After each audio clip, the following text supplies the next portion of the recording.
Destination Monte-Carlo, l'essentiel de la vie en Principauté de Monaco, à découvrir sur Fréquence Évasion. Dans quelques instants, sur Fréquence Évasion Destination Monte-Carlo, nous serons en compagnie de Jacqueline de Bernardi, de l'association monégasque pour la protection de la nature. Destination Monte-Carlo. Jacqueline de Bernardi, bonjour, merci d'être avec nous. Bonjour. Alors, c'est votre troisième passage sur cette antenne. Lors des précédentes émissions, nous avions présenté les activités de l'association monégasque pour la protection de la nature. Rappelons brièvement, pour les auditeurs qui n'auraient pas suivi les précédentes émissions, le but et les objectifs de l'association.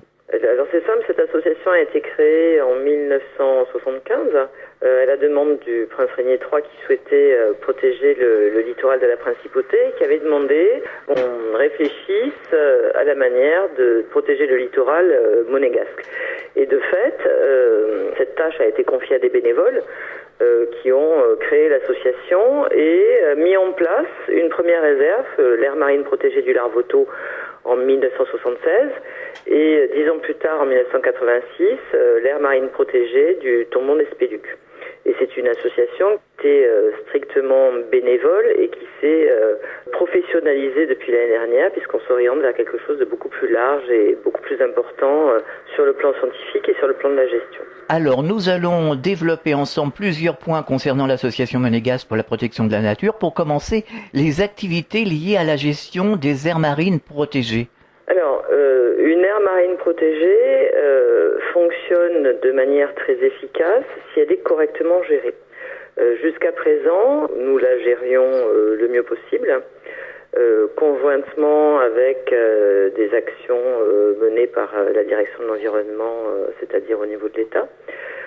Ceci dit, il manquait véritablement un point central, c'est-à-dire un point de départ, et notamment la mise en place d'un plan de gestion, comme ça se fait dans toutes les aires marines protégées, pour être beaucoup plus performant et qu'il soit un outil véritablement de protection de l'environnement. Et donc depuis l'année dernière, nous avons nous-mêmes au niveau de l'association mis en place un conseil scientifique avec des membres qui appartiennent à des universités, ce sont de grands universitaires, qui couvrent l'ensemble des thématiques dont on a besoin pour une gestion raisonnée d'une aire marine protégée.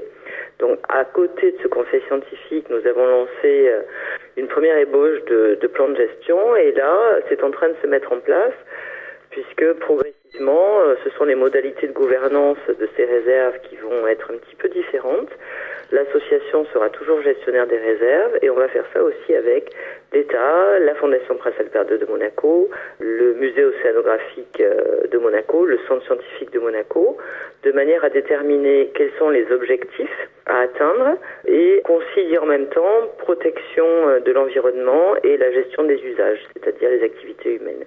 De ce fait, ça s'est professionnalisé, c'est ça que j'allais dire, puisque en ce qui me concerne, j'étais présidente de l'association et j'ai été nommée directeur. Alors je suis soutenue par la Fondation Prince Albert II de Monaco. J'ai été nommée directeur pour être en charge de la gestion au quotidien, même plus qu'au quotidien, puisque ça prend énormément de temps, mais c'est passionnant. D'accord. Alors y a-t-il aussi des activités en lien avec la recherche scientifique ? Alors ça c'est une évidence puisque c'est du domaine de l'environnement, c'est l'environnement marin, donc il faut lancer des projets, il faut les suivre. Nous-mêmes, alors au niveau associatif, on a recommencé l'année dernière puisque ça s'est fait pendant de longues années du temps de mon père puisque c'est lui qui a créé les réserves. On a recommencé à financer des stages puisqu'on a deux étudiantes du laboratoire Écomère de l'université Nice, Sophie Antipolis, qui ont fait chacune un stage, une sur l'évaluation de la complexité des récifs artificiels et une autre sur le biofilm qui est la première couche de vie, si vous voulez, qui se dépose sur des substrats artificiels de manière à voir comment ça évolue et à identifier en même temps quel est le meilleur substrat pour optimiser les peuplements. Donc ça, c'était l'année dernière. Conjointement, cette année, il y a une étudiante en thèse toujours du laboratoire Écomère de l'université de Nice qui débute sa recherche sur la technologie des récifs 3D, toujours sur la complexité des récifs, puisque plus on va diversifier l'habitat, plus on va le rendre complexe, plus il va mimer l'environnement naturel, puisque l'environnement naturel n'est pas lisse. Et de ce fait, ça permettra plus tard d'optimiser des types de récifs qui favoriseront les peuplements. Destination Monte-Carlo. Donc ça, c'était vraiment au niveau associatif. Toujours à ce niveau-là, on a mis en place des suivis de l'état des herbiers de Posidonie dans la réserve du Larvoto et en périphérie, c'est-à-dire qu'on ne se limite pas qu'à Monaco. On va aussi sur les zones françaises, Roquebrune, Cap d'Aille, puisqu'ils sont vraiment très proches de chez nous. Nous avons également mis en place les mêmes types de suivis sur les peuplements de poissons à Monaco et en périphérie. Et pour ces suivis, notamment, on a formé depuis l'été dernier les plongeurs locaux à la science participative. Ils ont été initiés à une méthode qui est extraordinaire, qui est la méthode FAST. Et c'est une méthode qui est destinée à apprendre à compter les poissons. Alors ça peut paraître particulier parce que les poissons, pour les compter, c'est un petit peu complexe, surtout quand on a des bandes castagnoles où elles sont très nombreuses. En fait, on leur a créé des fiches d'identification immergeables avec les photos et les noms des espèces. Et à côté, ils ont les tablettes, qui sont les tablettes habituelles des plongeurs sur lesquelles on peut prendre des notes. Et chaque poisson repéré, on doit noter, si on l'a vu, et du moment qu'on l'a vu, mais quel que soit le nombre, on précise sa taille, grand ou petit, par rapport à une moyenne qui est indiquée sur les tablettes. D'accord. Et ça permet aux plongeurs, c'est-à-dire vraiment dans le cadre de la plongée loisir, de s'approprier un milieu et de voir son évolution, puisque ces données sont par la suite transmises au laboratoire de Nice. Elles sont analysées, synthétisées et elles sont rendues aux plongeurs. Ça veut dire qu'ils participent véritablement, déjà d'un point de vue personnel, ils plongent différemment. Ils ont toujours la notion de plaisir, mais en même temps, ils ont la notion de participation dans le cadre de la recherche. Et pour les chercheurs eux-mêmes, ça leur permet de récupérer des données qui sont très très importantes parce qu'ils n'ont pas le temps d'être tout le temps sous l'eau et d'aller à la pêche aux données et non pas à la pêche aux poissons. Donc ça, c'est quelque chose qu'on a lancé. Et justement, le lancement de cette science participative s'est agrémenté d'un autre projet qu'on a mis en place, qu'on est en train de mettre en place, mais qui a déjà débuté, qui s'appelle le projet EcoCIMED, que vous avez médiatisé vous-même sur les sites de la radio.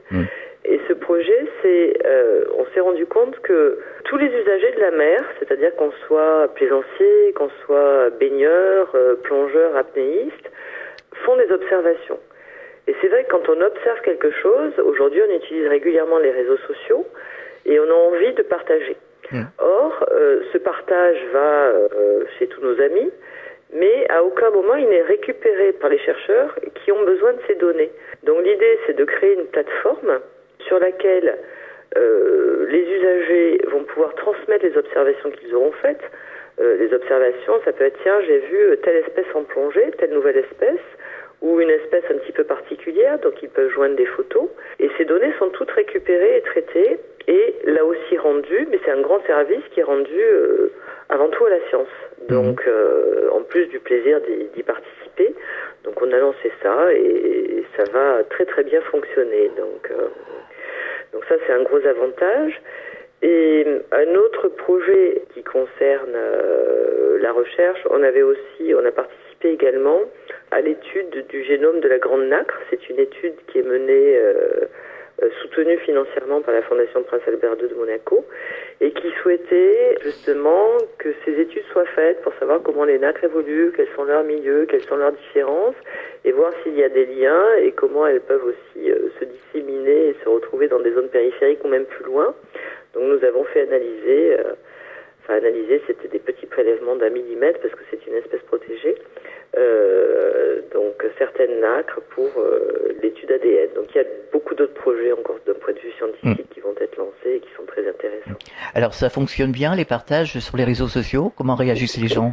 Les gens réagissent très bien. Ne serait-ce que l'année dernière, on a lancé des fiches signalétiques pour 2 espèces de poissons, un c'est le poisson flûte et un c'est le poisson lapin. Le premier, le poisson flûte, est inoffensif s'il arrive sur nos côtes, et il y est déjà, il se balade un petit peu partout en Méditerranée. Le deuxième, c'est le poisson lapin, ce sont des espèces qu'on appelle espèces lessepsiennes parce qu'elles franchissent le canal de Suez. Et notamment pour le poisson lapin, c'est un herbivore. Donc dès l'instant où il passe quelque part, ce sont des gros bancs de poissons. Ils broutent tout ce qui est sur leur passage.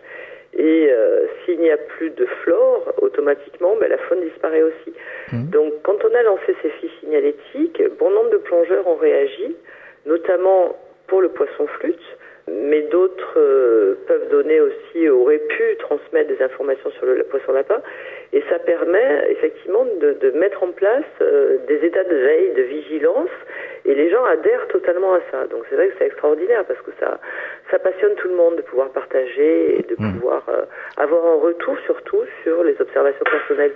Et nous, dès qu'on lance des projets, même sur notre page Facebook, les gens adhèrent, que ce soit pour des événements qu'on organise ou tout simplement pour de la communication par rapport à certaines espèces. Donc ça marche très très bien. Jacqueline de Bernardi, on marque une pause dans Destination Monte-Carlo. On revient dans quelques instants. À tout de suite. Réactualisez régulièrement toutes vos applications iPhone et Android sur les sites de Fréquence Évasion Radio et Monte-Carlo Azur. fréquenceévasion.com, fréquenceévasion2.com et montecarloazur.com. Destination Monte-Carlo. Nous sommes de retour sur Fréquence Évasion, c'est toujours Destination Monte-Carlo, toujours en compagnie de Jacqueline de Bernardi de l'association monégasque pour la protection de la nature. Alors on parlait d'Ecocimède il y a quelques instants, on pourrait expliquer ce qu'est Ecocimède pour les personnes justement qui n'ont pas écouté les précédentes émissions. Oui, c'est ce que je disais, donc Ecocimède, l'objectif, c'est vraiment, via l'AMPN et en partenariat avec le laboratoire Ecomer, de développer ces actions de sciences participatives grâce aux réseaux sociaux. Donc, on va mettre en place des protocoles d'acquisition des données par les plongeurs. C'est-à-dire que quand vous faites une observation, il est impératif qu'elle soit cadrée, c'est-à-dire que tout le monde fasse les observations en précisant le milieu, la température de l'eau, par exemple, plus ou moins l'heure approximative, puisque les prédateurs ont des heures de sortie, par exemple. Donc, en précisant tout ça, c'est récupéré sur cette plateforme collaborative, donc sur la page Facebook Ecocimède, qui a été créée, qui est encore en construction, puisque là, c'est vraiment le début du lancement, et puis la saison des plongeurs n'est pas encore bien avancée, l'eau est froide. Et après, les protocoles de traitement de données par Ecomer ont déjà été mis en place, et tout ça sera synthétisé. Donc c'est l'exemple type, c'est pour les espèces lesseptiennes qui seront suivies de manière très efficace. Alors un troisième point, c'est l'intégration des aires marines protégées de la principauté dans un réseau de réserves. Expliquez-nous. Alors ça, c'est très important. Alors Monaco, c'est un petit État. Nous avons 2 réserves, mais petites, puisque la réserve du Larvoto a une superficie de 33 hectares et la deuxième a une superficie de 2 hectares, puisqu'elle est là pour protéger le tombement corallien de la principauté. Et dans notre pays, il n'y a pas d'autres réserves. Et chez nous, comme ailleurs, des réserves isolées fonctionnent moins bien que des réserves qui travaillent en réseau. Nous avons de proches voisins. Par exemple, à Roquebrune-Cap-Martin, il y a aussi une réserve, qui est une réserve de pêche, c'est-à-dire où tous les prélèvements de pêche sont interdits, comme chez nous, puisque chez nous, ce sont des réserves intégrales également. Il y a un projet de création de réserve à Cap-d'Aille. Ils sont également en train de travailler sur ce concept-là. Il y a à l'identique une réserve à Beaulieu, il y a un projet de réserve à Nice, il y a déjà des réserves à Cagnes-sur-Mer, près de Valoris, un projet de réserve à Théoul. Donc l'idée, c'est sur le littoral Monaco et les Alpes-Maritimes, de travailler en réseau, tout simplement parce que ça permet de renforcer ou de mutualiser les moyens pour les suivis scientifiques. Ça permet d'accroître la surveillance. Alors nous, par exemple, au niveau de notre association, on est très très proche de la réserve de Roquebrune-Cap-Martin. Et de fait, donc quand on s'éloigne, puisque quand on va voir un petit peu ce qui se passe en périphérie, quand on passe au niveau de la réserve de Roquebrune, automatiquement, quand des gens sont ancrés dans la réserve, on leur demande gentiment de mouiller leur bateau ailleurs, tout simplement parce que ça détruit les fonds, les récifs artificiels et la posidonie. Ouais. Donc l'objectif, c'est de créer à l'échelle locale un véritable outil intégré, en tout cas pertinent et durable de gestion de la zone côtière, et avec des suivis scientifiques coordonnés, un dialogue véritable et continu entre les gestionnaires. Et par la même occasion, ça permet aussi de renforcer la notion d'appropriation par les usagers. C'est toujours, par exemple, la science participative pour les plongeurs.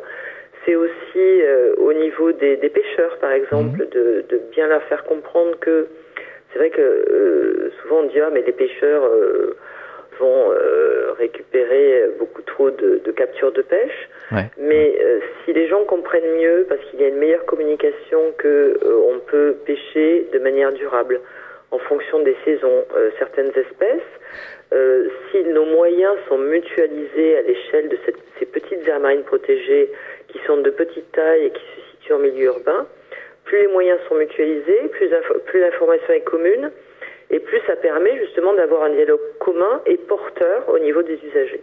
Ça permet aussi de développer certaines recherches, notamment sur la connectivité entre les aires marines protégées, puisque les poissons ne sont pas emprisonnés, et les larves sont disséminées, les juvéniles aussi, donc tout ça, donc c'est un type de recherche qu'on peut mettre en place. On peut mettre en place des suivis communs des espèces patrimoniales, comme le corbe ou le mérou. Ça se fait dans le cadre du groupe d'études du Mérou, donc on le fait déjà à Monaco. Ça se fait aussi ailleurs, dans d'autres aires marines protégées ou dans d'autres régions. Mais c'est vrai que ça nous permettrait d'avoir une véritable vision de l'évolution du milieu. Ça, c'est très important. Destination Monte-Carlo. Donc ça, c'est l'intégration au niveau local. Donc ouais. C'est le fameux réseau RAMPAM qu'on a développé, pour lequel d'ailleurs on a déposé un projet auprès de la Fondation UNIS, de manière à bénéficier de financement, puisque c'est un projet qui permettrait de mettre en place un chercheur sur une durée de 3 ans pour tout coordonner. Et après, ça c'est depuis l'année dernière, j'avais fait des démarches auprès du MEDPAN. Le MEDPAN, c'est une association qui regroupe tous les gestionnaires d'aires marines protégées de Méditerranée. Et l'intérêt de participer, d'être membre du réseau MEDPAN, puisqu'on n'était pas préalablement, c'est là aussi d'envisager des échanges, de pouvoir être formé à certaines thématiques. Par exemple, à la fin du mois d'avril, je vais partir dans le cadre d'un des ateliers qu'il propose, toute une formation sur la communication, mais ça peut être aussi sur la gestion, ça peut être sur tout. Donc ça, c'est très important. Ce sont des lieux d'échange et surtout, ce sont des lieux privilégiés pour faire connaître ce qui se fait dans une AMP, comme les nôtres, par exemple. D'accord. Est-ce que vous auriez quelque chose à ajouter de particulier ? Ajouter de particulier, eh bien écoutez, je m'investis totalement pour que ces réserves se développent et soient visibles. C'est vrai qu'il y a un joli projet aussi qu'on a déposé, oui. qu'on a proposé au gouvernement et j'espère qu'il arrivera. Il a déjà été évoqué, abordé, présenté, c'est en cours. Hein. Oui. C'est de réaliser une extension de réserve à Monaco entre les deux réserves existantes pour qu'on n'en ait qu'une et de ce fait ça permettrait d'accroître les zones protégées et de faire de nos réserves monégasques en tout cas en meilleur. Ouais. Oui, c'est une bonne initiative. Oui. Ouais. Vous avez d'autres projets ? Beaucoup d'autres, mais il y en a tellement parce que en fait tout va se mettre en place avec le plan de gestion. Oui. Puisque dans ce contexte, on va déterminer des objectifs et par rapport à ces objectifs, identifier tout ce qui est à faire à Monaco. Et donc sur un plan scientifique, sur le plan de la communication, sur le plan de l'intégration des usagers. Et ça, c'est en train de se mettre en place. Donc c'est pas que c'est flou. Hein. Moi j'ai une idée assez nette de ce qui va se faire, mais ça c'est des projets... Ça, c'est sur du long terme, parce qu'un plan de gestion, après, c'est préparé pour plusieurs années. Il va être déjà préparé pour 5 ans, réactualisé au fur et à mesure. C'est le gros projet qui est mis en place, là, actuellement. Le plus porteur pour la principauté, en tout cas. En tout cas, ça fonctionne. C'est le principal. Ça fonctionne très très bien, donc c'est vrai que je suis fortement soutenu. Et ça avance. De plus en plus, les gens adhèrent au projet qu'on propose et c'est une belle aventure qui continue et qui a pris une ampleur considérable. Donc c'est cette vision-là qu'il faut avoir, pas toujours des visions négatives, c'est sûr, mais cette belle vision de gens qui s'engagent, qui s'investissent et qui ont envie de donner à leur pays et de faire en sorte que les réserves fonctionnent. C'est quand même une belle image. Je suis pas la seule à travailler pour ça. On est nombreux et tout le monde s'est engagé et a envie que ça avance. Alors pour terminer, est-ce que vous auriez un message adressé aux auditeurs qui s'intéressent à toutes ces recherches, à la protection de l'environnement ? Est-ce que vous auriez un message à leur adresser ? Je pense que déjà, le premier message, c'est de nous suivre. On peut suivre les différentes actions qu'on fait tout au long de l'année, puisque nous avons une page Facebook dont l'intitulé total, c'est Association monégasque pour la protection de la nature. Nous avons aussi un site internet, c'est www.ampn-nature-monaco.com. Ça, c'est déjà nous suivre. Certains peuvent participer activement, devenir membre de l'association et nous aider, parce que nous aider, c'est pas simplement, c'est ce que les gens doivent bien avoir à l'esprit. On ne travaille pas, on ne s'investit pas que pour Monaco, on s'investit aussi pour nos voisins et on s'investit pour l'environnement et les générations futures. Donc tout le monde peut aider matériellement, concrètement, en venant sur le terrain avec nous. Peut aider aussi par les observations, par exemple Écocimètre tout à l'heure, en allant sur ce site, en disant tiens, moi j'ai vu ça. Et les gens peuvent aussi aider financièrement, c'est-à-dire que on a tous besoin, l'argent c'est le nerf de la guerre, oui. Donc on a tous besoin d'argent, de subventions. C'est un appel aux dons si les gens veulent le faire. Après, ça peut être aussi par le biais de la Fondation UNIS pour le projet Rampam, parce que ça débute, donc il faut mettre en place tous les réseaux et les activer pour que les gens donnent, pour que les sociétés donnent aussi. Je pense que tout le monde doit avoir conscience que la protection de l'environnement, c'est l'affaire de tous, et que de ce fait, chacun peut s'engager à son niveau. Ça peut être 1 heure de temps, ça peut être des semaines de temps, et ça peut être 1 euro, 10 euros, et beaucoup plus. Donc, et en même temps, faire un petit peu attention. Moi, je vois par exemple la problématique des déchets. C'est une problématique à laquelle on est régulièrement confronté. Ça ne se situe pas que chez nous, ça se situe partout. Faire tout simplement attention. Tout à fait. Voilà. Alors nous allons rappeler le site internet www.ampn-nature-monaco.com. Jacqueline de Bernardi, merci et bon courage pour la suite en tout cas. Merci beaucoup. Vous revenez quand vous voulez. D'accord, merci beaucoup, au revoir. Destination Monte-Carlo, l'essentiel de la vie en principauté de Monaco, à découvrir sur Fréquence Évasion.